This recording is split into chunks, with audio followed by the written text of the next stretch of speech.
इतना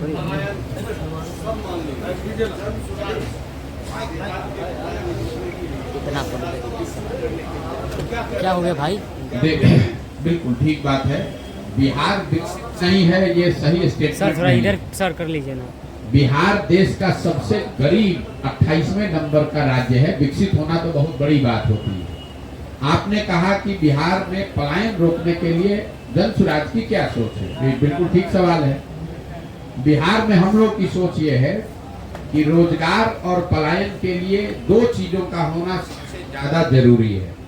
दुनिया भर के जो इन क्षेत्रों के विशेषज्ञ हैं वो बता रहे हैं कि शिक्षा और पूंजी की उपलब्धता दो चीज है जिससे बिहार में बेरोजगारी को खत्म करके पलायन को रिवर्स किया जा सकता है। पहला है इस शिक्षा और रोजगार से जुड़ा शिक्षा, स्किलिंग जिसको आप कहते हैं।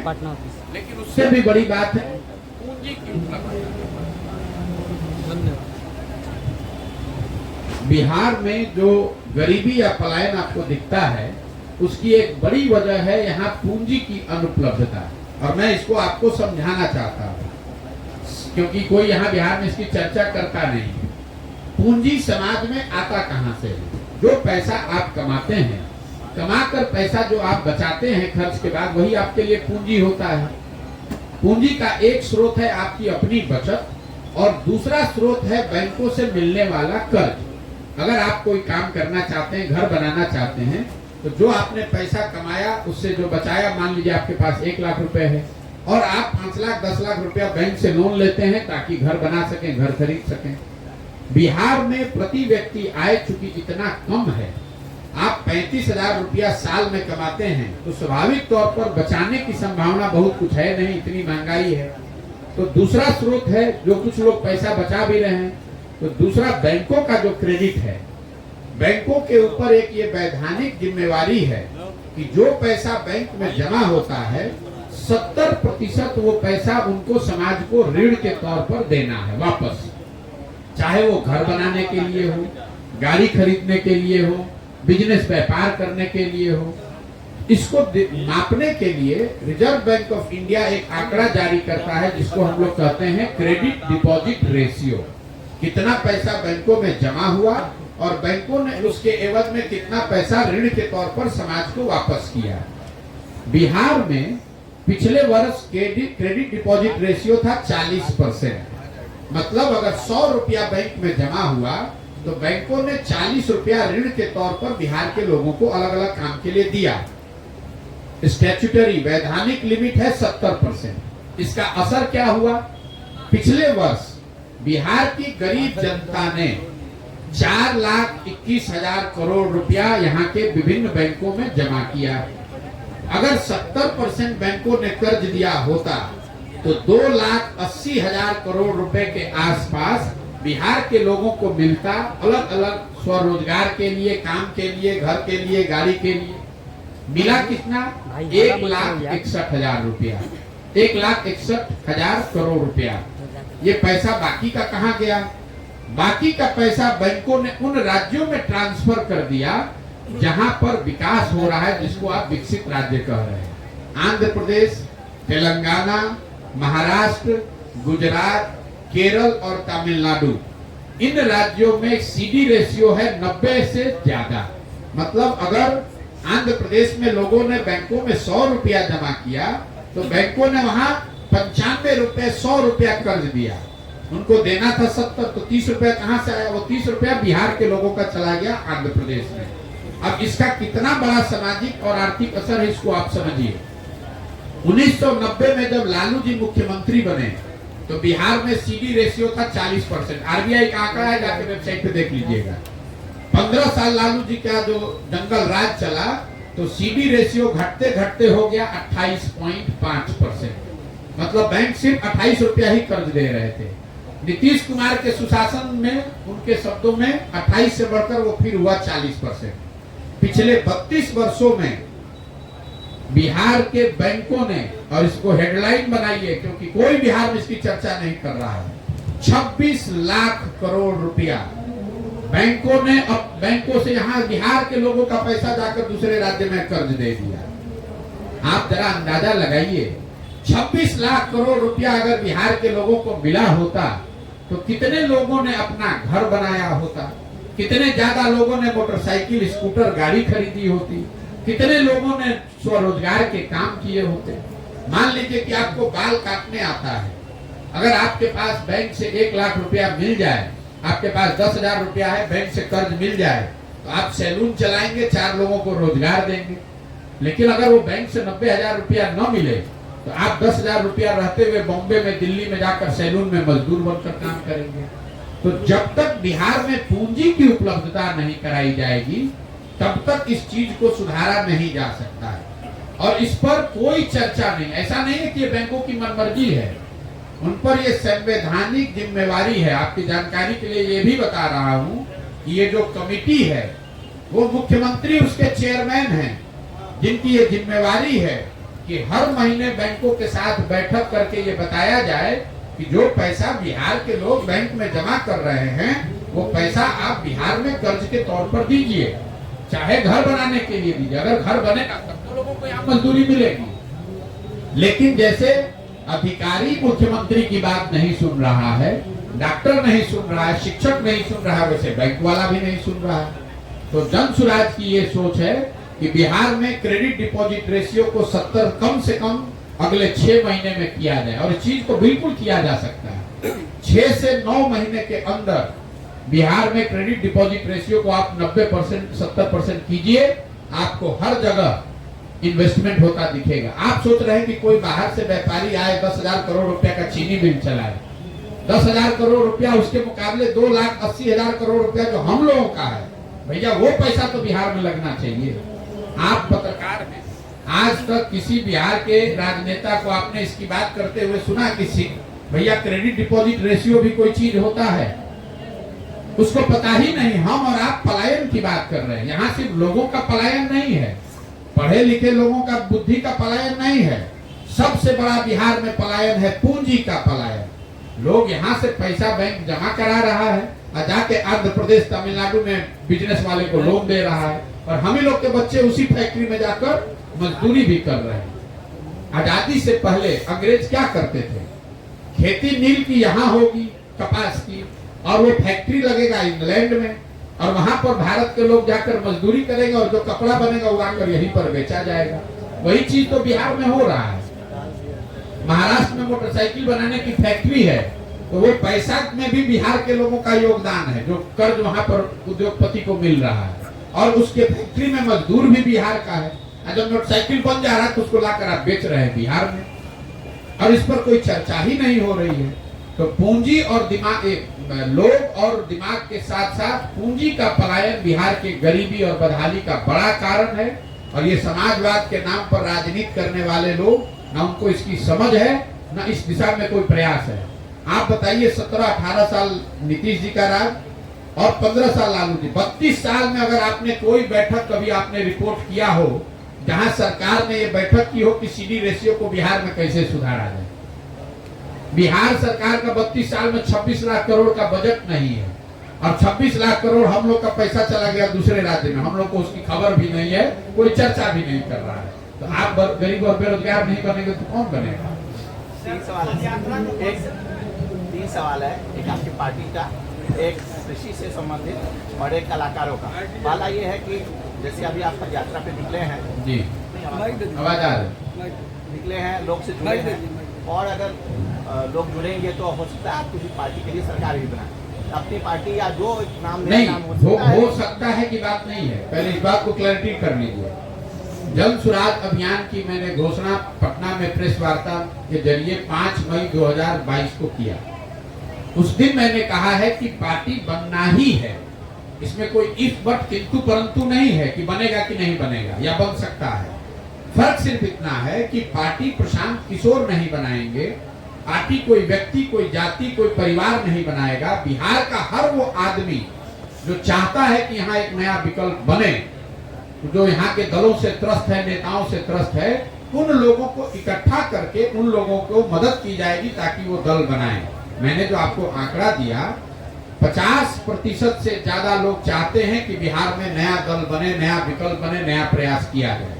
उन्हीं लोगों के बीच से ऐसे लोगों को निकाला जाए कि भाई आप चाहते हो नया दल बने तो इसमें कंधा भी लगाओ। कुछ लोग भी अगर उसमें तैयार हो गए, अगर 100 में एक आदमी भी तैयार हो गया तो पूरे बिहार में 12 से 13 लाख ऐसे लोग हो जाएंगे जो इस नए दल को बनाने के लिए संस्थापक बनेंगे। वो ये प्रयास है। मेरा वही सवाल था कि आप इसलिए चुनाव लड़िएगा तो इससे पहले पूंजी की बात आई है, तो इससे आप जो कैंपेन करवाते तो उसमें भी अच्छी खासी खर्च होते थे जी। तो अब वो पार्टी को आप जब चलाइएगा, वो जीतेगी कैंडिडेट को कैसे आप मैनेज कीजिए, कैसे अलग होगी ये पार्टी? पहला सवाल ये है। दूसरा है कि कृषि संबंध आपने बोला जलकर का यहाँ माछ और मखान का यहाँ प्रमुखता है, और यहाँ पे प्रमुखता था, अभी नहीं है।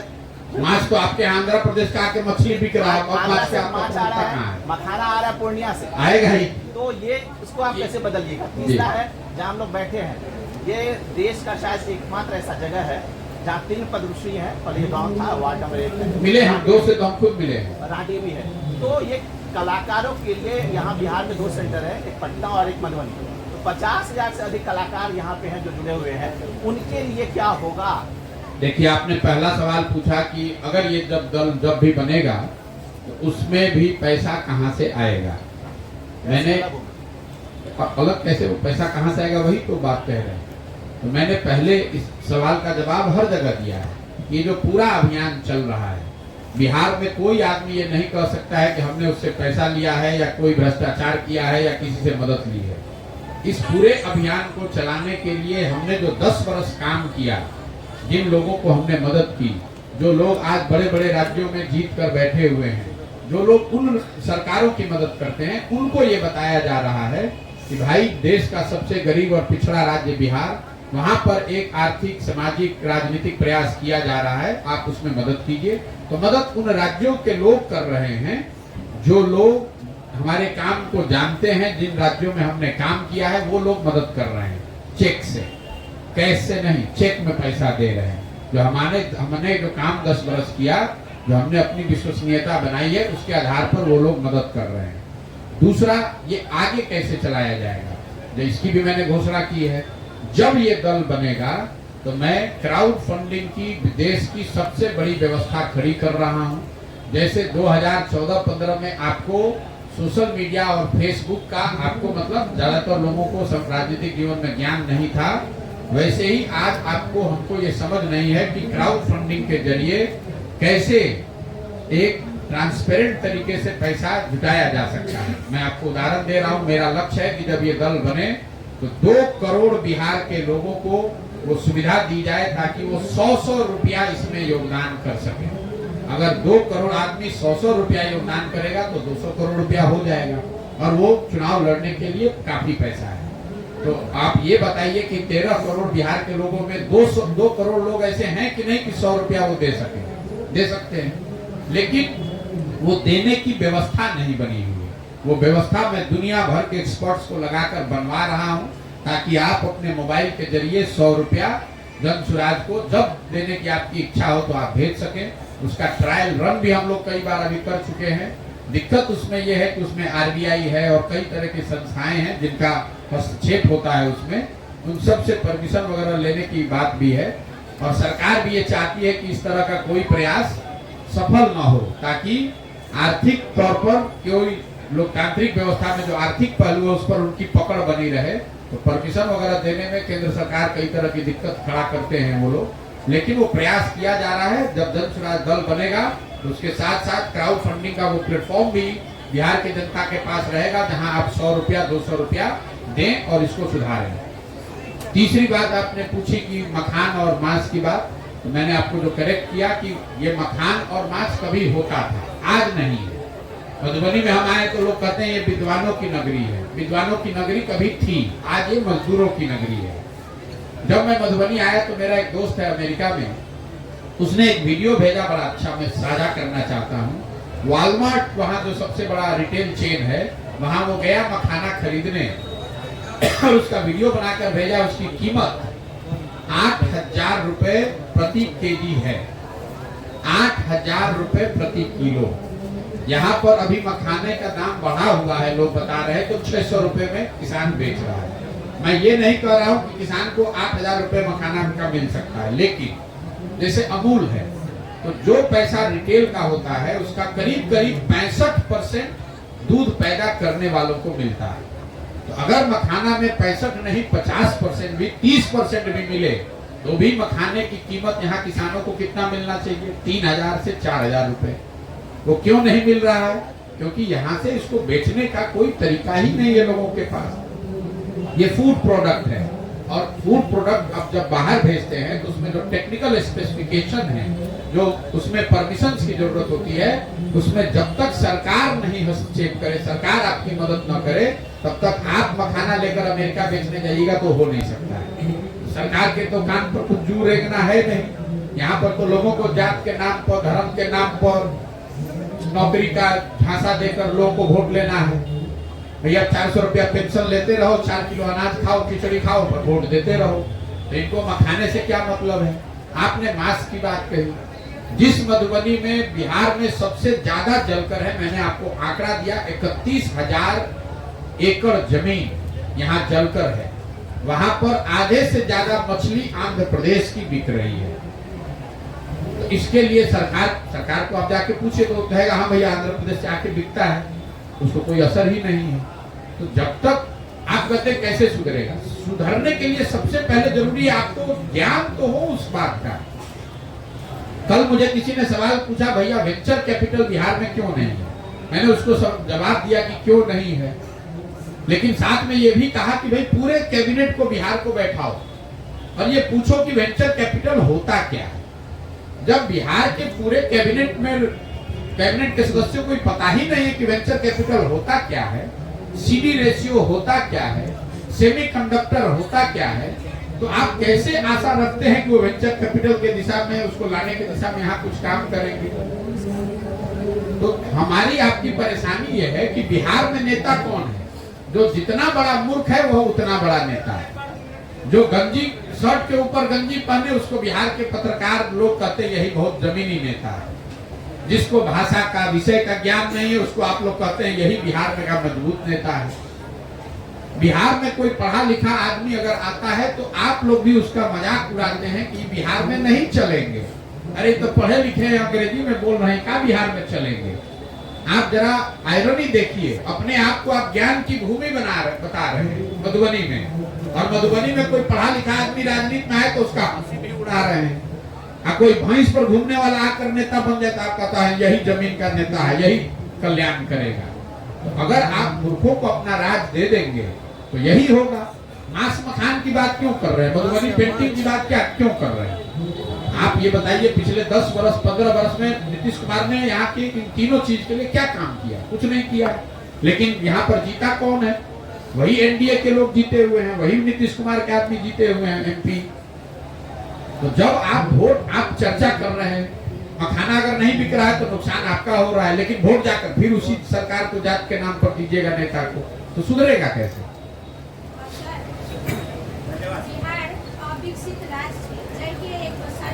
अरे भाई फिर मैं आपको करेक्ट कर रहा हूँ, विकसित नहीं है, अविकसित राज्य, पूरा देश विकासशील देश है, लेकिन बिहार गरीब राज्य है, उसको आप अविकसित राज्य मत कहिए। आप हमको ये बताइए कि नीतीश कुमार अभी भाजपा के साथ 5 वर्ष सत्ता में थे, 1 वर्ष पहले 5 वर्ष थे। आप में से किसी ने नीतीश कुमार के मुंह से विशेष राज्य के दर्जा का शब्द सुना आज तक? आपने ये सुना कि नीतीश कुमार कहे हैं दिल्ली प्रधानमंत्री से बात करने की विशेष राज्य का दर्जा मिलेगा कि नहीं? नीतीश कुमार जब विपक्ष में आ जाते हैं, मतलब केंद्र के में जिसकी सरकार है उसके विरोध में रहेंगे, तो विशेष राज्य का दर्जा भूत उनके सर पर सवार हो जाता है। मान लीजिए कि विशेष राज्य का दर्जा मिल जाएगा, आप हमको बताइए कि मनरेगा में 60% पैसा जो मिला हुआ है वो आप लेकर नहीं आए, विशेष राज्य का दर्जा का पैसा लेके कैसे आइएगा? आवास योजना में बिहार सरकार का यूटिलाइजेशन है 60%, 100 घर का पैसा मिलना है, आप 40 घर का पैसा लाए हैं। किसानों को जो स्वनिधि का पैसा मिलना है उसमें पूरे देश में सबसे कम किसानों को पैसा बिहार में मिल रहा है। तो जो लाभ अभी मिल सकता है वो तो आप ले नहीं रहे हैं। जनता को बरगलाने के लिए विशेष राज्य के दर्जा का बात कर रहे हैं। विशेष राज्य के दर्जा में क्या होता है? जो अभी केंद्र और राज्य का कंट्रीब्यूशन है योजना को चलाने में, अभी वो मानिए कि 60% और 40% है। 60% राशि केंद्र का, 40% राज्य का पैसा है। बिहार को ऑलरेडी बैकवर्ड स्टेट ग्रांट मिलता है, जिसकी वजह से करीब करीब 80% राशि केंद्र का है, 20% राज्य का है। विशेष राज्य का दर्जा मिल जाएगा तो शायद वो बढ़ के 90 हो जाएगा, जरूर उसका फायदा होगा। लेकिन सिर्फ विशेष राज्य का दर्जा मिलने से हम लोग बहुत विकसित हो जाएंगे, ये भ्रम मत पालिए। अरे जो पैसा आपको मिला है वो तो आप खर्च नहीं कर पा रहे हैं। अभी मैंने आपको बताया बिहार के लोगों का 2.5 लाख करोड़ रुपया बाहर जा रहा है, उस पर तो आपका दिमाग नहीं चल रहा है। 10% ज्यादा पैसा केंद्र से मिल जाएगा, उससे आप बन जाएंगे। ऐसा यही तो यहाँ के पूरे जनता को मेंटालिटी वही भिखारी वाला बना दिया। हमको केंद्र सरकार पैसा देगी तब हम लोग सुधरेंगे। हम अपने क्या करेंगे? अपने बच्चों को अनपढ़ बना दीजिएगा, अपने काम नहीं कीजिएगा, और केंद्र सरकार आपको पैसा दे देगी, आप राजा हो जाइएगा। सर मेरा एक सिंपल क्वेश्चन है, आप पिछले कई महीनों से लगातार पद यात्रा करते आ रहे हैं, अब तक यहाँ के मास का जो एक्यूट माइंड ऑब्जर्वेशन है, इसमें आपका क्या फीलिंग्स है और किस तरह से वो साइकोलॉजिकली, कैसे सोशली, कैसे मोटिवेशनली आपके साथ there along with you, can you explain in bit of words? भाई मैंने आपको बताया कि यहाँ की जो सबसे बड़ी परेशानी है, जो आप लफ्जों का इस्तेमाल कर रहे हैं, साइकोलॉजी और सोशोलॉजी वगैरह, ऑब्जर्वेशंस क्या है? वही इतने देर से अपना ऑब्जर्वेशन ही तो बता रहे हैं। तो ऑब्जर्वेशन ये है कि गरीबी में रहने वाले लोग, अशिक्षित लोग, पीड़ित लोग, वंचित लोग 5 वर्ष अपनी समस्याओं से जूझ रहे हैं, समझ रहे हैं, उसकी चर्चा कर रहे हैं। लेकिन जब चुनाव होता है, अपनी परेशानियों की वजह से त्वरित लाभ के चक्कर में किसी ने जात का बता दिया, किसी ने 500 रुपया दे दिया, किसी ने मुर्गा भात खिला दिया, किसी ने कपड़ा शराब का पाउच बांट दिया, उस चक्कर में फिर वो गलत वोट दे देते हैं। जब आपको जन समर्थन मिलेगा उसके बाद मोड ऑफ स्पेंडाई क्या होगा? आप कैसे माइंडसेट तैयार करेंगे और कैसे काम आगे बढ़ेगा? समर्थन हमें नहीं मिलना है। आप हमारे भाषणों को जाकर सुनेंगे तो मैं सिर्फ ये कह रहा हूँ कि वोट आपको जिसको देना है दीजिए। हम ये नहीं कह रहे हैं कि वोट हमको दीजिए, वोट जिसको भी दीजिए, वोट अपने बच्चों के लिए दीजिए। वोट राम मंदिर और पुलवामा के नाम पर मत दीजिए। वोट लालू के डर से भाजपा को मत दीजिए। वोट भाजपा के डर से लालू को मत दीजिए। मैं मुसलमानों के गांव में गया, सैकड़ों गांव में गए, लोग बता रहे भैया सड़क टूटा है। हम पूछते हैं सड़क का मंत्री कौन है? तेजस्वी यादव। लोग कह रहे हैं भैया अस्पताल नहीं है, तो अस्पताल का मंत्री कौन है? तेजस्वी यादव। लोग कह रहे हैं नाली गली पानी नहीं है, तो ग्रामीण कार्य मंत्री कौन है? तेजस्वी यादव।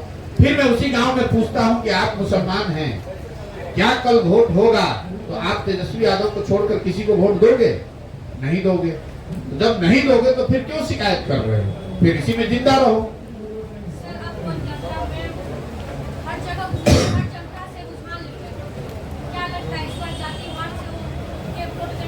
नहीं, ये आप लोगों का ये भ्रम है। बिहार में जाति के अलावा कोई बात नहीं है। मैं रोज लोगों को समझाने की कोशिश कर रहा हूँ कि बिहार में अगर सिर्फ जाति पर ही वोट पड़ता तो 2014 में, 2019 में मोदी जी को लोगों ने वोट कैसे दिया है? वो तो मोदी जी के जाति के लोग नहीं हैं।